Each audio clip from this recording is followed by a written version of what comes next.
एक छोटे से गांव में सोमदत्त नामक एक निर्धन ब्राह्मण रहता था। वह कर्मकांड, ज्योतिष आदि में बहुत योग्य था, किंतु आजीविका हेतु भिक्षाटन ही उसका एकमात्र आश्रय था। एक बार बरसात के मौसम में वह दूर के गांव में किसी से मिलने गया था। वहां से वापस लौटने में अंधेरा हो गया। अचानक बरसात भी हो गई। उसका घर अभी काफ़ी दूर था, लेकिन उस जगह से पास में ही ब्राह्मण के एक रिश्तेदार का घर था। उसने वह रात अपने रिश्तेदार के घर में बिताने का निश्चय किया। सोमदत्त का रिश्तेदार संपन्न व्यक्ति था। उसने सोमदत्त की अच्छी आवभगत की। भोजनोपरांत उसने सोमदत्त का बिस्तर अपने परिवार के साथ ही एक बड़े से बरामदे में लगाया। सोमदत्त, रिश्तेदार, उसके 2 पुत्र, पत्नी, सब लोग बातें करते करते सो गए। ब्राह्मण को जल्दी जागने की आदत थी, इसलिए वह रोज की भांति ब्रह्म मुहूर्त में ही जाग गया। अचानक उसने देखा कि कहीं से एक सांप रेंगता हुआ गृहस्वामी के बिस्तर के पास गया और उसे डस लिया। उसके बाद सांप ने उसके दोनों पुत्रों और पत्नी को भी डस लिया और चुपचाप वहां से निकल गया। ब्राह्मण ने सोचा कि सांप किसी दबाव या खतरे को देखकर ही काटते हैं, लेकिन इसने सोते हुए पूरे परिवार को डसा और मुझे छोड़ दिया।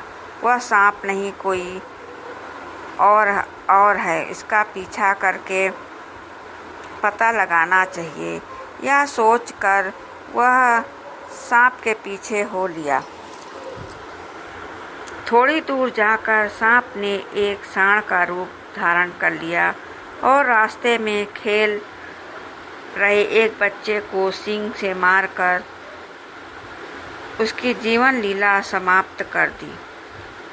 उसके बाद आगे जाकर उसने एक सुंदर स्त्री का रूप धारण कर लिया और एक कुएं की जगह पर बैठकर गई। थोड़ी देर बाद उस जगह से 2 नवयुवक गुजरे तो मंदिरा के नशे में थे।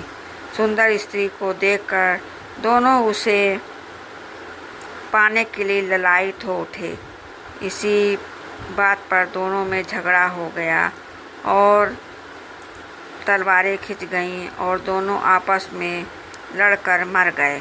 वह स्त्री वहां से उठी और नदी के किनारे पहुंची और एक भयंकर विशाल सांप में बदल गई।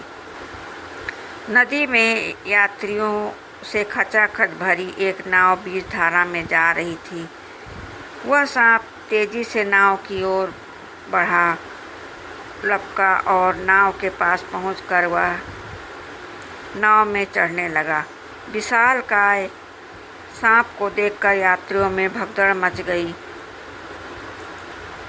जिससे नाव का संतुलन बिगड़ गया और नाव डूब गई। तभी यात्री मारे गए। इसके बाद वह सांप किनारे आया और एक ब्राह्मण के रूप में बदल गया। यह सब देखकर सोमदत्त ने उस ब्राह्मण के पैर पकड़ लिए और कहा, महाराज, आप कौन हैं? ब्राह्मण ने हंसकर उत्तर दिया कि तुम इतने समय से मेरे पीछे हो और इतना सब देखकर भी क्या तुम नहीं समझे कि मैं कौन हूँ? सोमदत्त में सिर हिलाया। तब ब्राह्मण बोला, मैं काल हूँ। प्राणियों की स्थल शरीरों का नाश करने के लिए कार्य ईश्वर ने मुझे सौंपा है, परंतु मैं स्वयं कब कुछ नहीं करता हूँ। जब किसी प्राणी का प्रारब्ध भोग समाप्त होता है तो मैं उसी मृत्यु के लिए निमित्त उपस्थित कर देना ही मेरा काम है।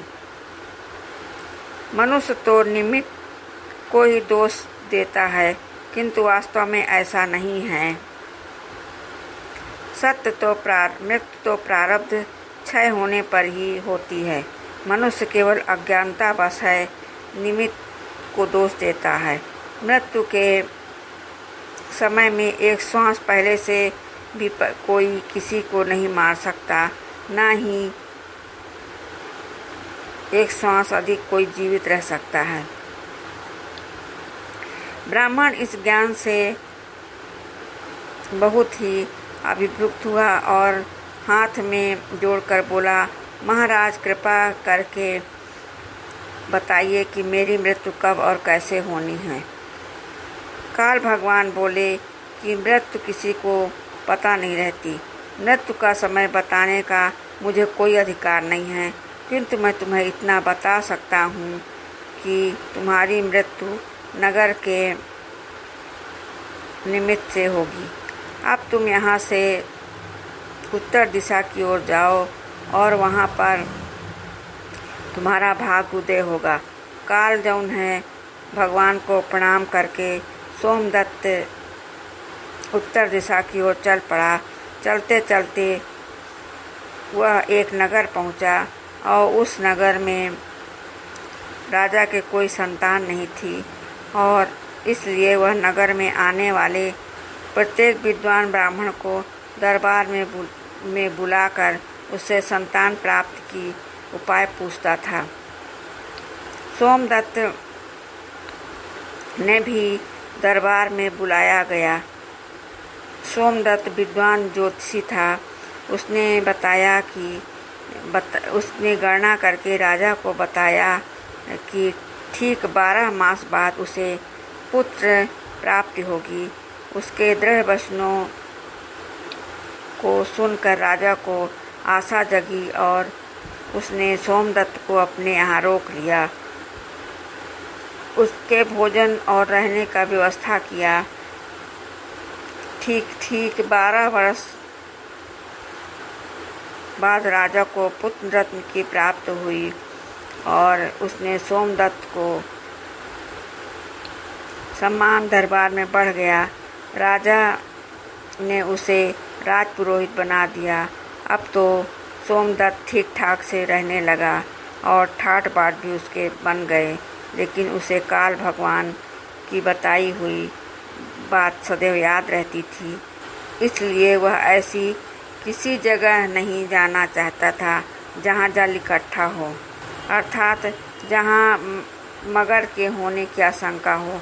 तालाब, नदी, कुआं, पोखर से वह दूर ही रहता था और राजकुमार थोड़ा बड़ा हुआ तो उसकी शिक्षा की जिम्मेदारी भी उसे ही दी गई। धीरे धीरे राजकुमार और सोमदत्त में बड़ी घनिष्ठता हो गई। वह जब राजकुमार 12 वर्ष के हो गए तो उसके यज्ञोपवीत की व्यवस्था की गई। उसका संस्कार का समय आ गया। राजा ने राजपुरोहित सोमदत्त से यज्ञोपवीत कराया और संपन्न कराने को कहा।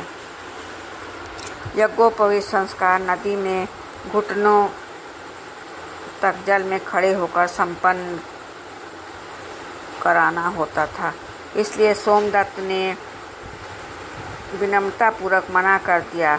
उसने कहा कि वह दूसरे विद्वान करवा देंगे, लेकिन राजकुमार अड़ गए कि नहीं, मेरा यज्ञोपवीत राजपुरोहित जी ही करवाएंगे अथवा होगा ही नहीं। अब सोमदत्त के लिए बहुत बड़ी दुविधा खड़ी हो गई और राजा सोच रहा था कि राजपुरोहित क्यों मना कर रहे हैं। वह सोमदत्त को एकांत में लेकर गया और वहाँ उससे मना करने का कारण पूछा। सोमदत्त ने पूरी बात बताई। तब राजा ने बोला, आप व्यर्थ चिंता करते हैं। घुटनों तक पानी में मगर कहाँ आ सकते हैं, कहाँ आ जाएगा। फिर भी वह आपके संतोष के लिए मैं आपके चारों तरफ लंगी तलवार लिए सैनिकों का पहरा लगा दूंगा। वे एक दूसरे से इस तरह सटकर खड़े होंगे कि मगर तो क्या क्या एक मछली भी उन्हें पार करके नहीं आ सकती है, आप तक नहीं पहुंच पाएगी। सुरक्षा के पुख्ता इंतजाम देखकर सोमदत्त यज्ञोपवीत संस्कार कराने को तैयार हो गए। निर्धारित दिन और यज्ञोपवीत के संस्कार नदी में प्रारंभ हुआ। राजा ने सचमुच सुरक्षा का बहुत पुख्ता इंतजाम किया था। राजकुमार के चारों ओर सैनिकों ने घेर रखा था। वे इतने पास खड़े थे कि एक मेढक भी उन्हें नहीं पार कर राजपुरोहित तक नहीं पहुंच सकता था। राजपुरोहित ने विधिवत यज्ञोपवीत संस्कार संपन्न कराया। जैसे यज्ञोपवीत संस्कार पूर्ण हुआ, वैसे ही राजकुमार एक विशालकाय मगर में बदल गया और साथ एक बड़ा सा गड्ढा बन गया। मगर बना राजकुमार राजपुरोहित को लेकर उस गड्ढे में समा गया। दोस्तों, इस कहानी से हमें यह सीख मिलती है कि सत्य अटल है।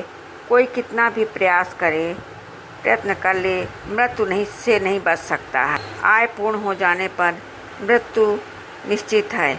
मृत्यु से राम, कृष्ण आदि नहीं बच सके, जो भी स्वयं ईश्वर के अवतार थे। वस्तुतः मृत्यु तो तभी निश्चित हो जाती है जैसे मनुष्य जन्म लेता है।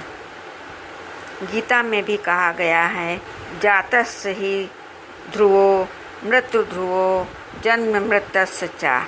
इसका अर्थ है कि जिसका जन्म हुआ है उसकी मृत्यु निश्चित है और जिसकी मृत्यु हुई है उसका जन्म निश्चित है। पाए विषय में तेरा शोक करना व्यर्थ है। आशा करते हैं दोस्तों यह कहानी आपको पसंद आएगी।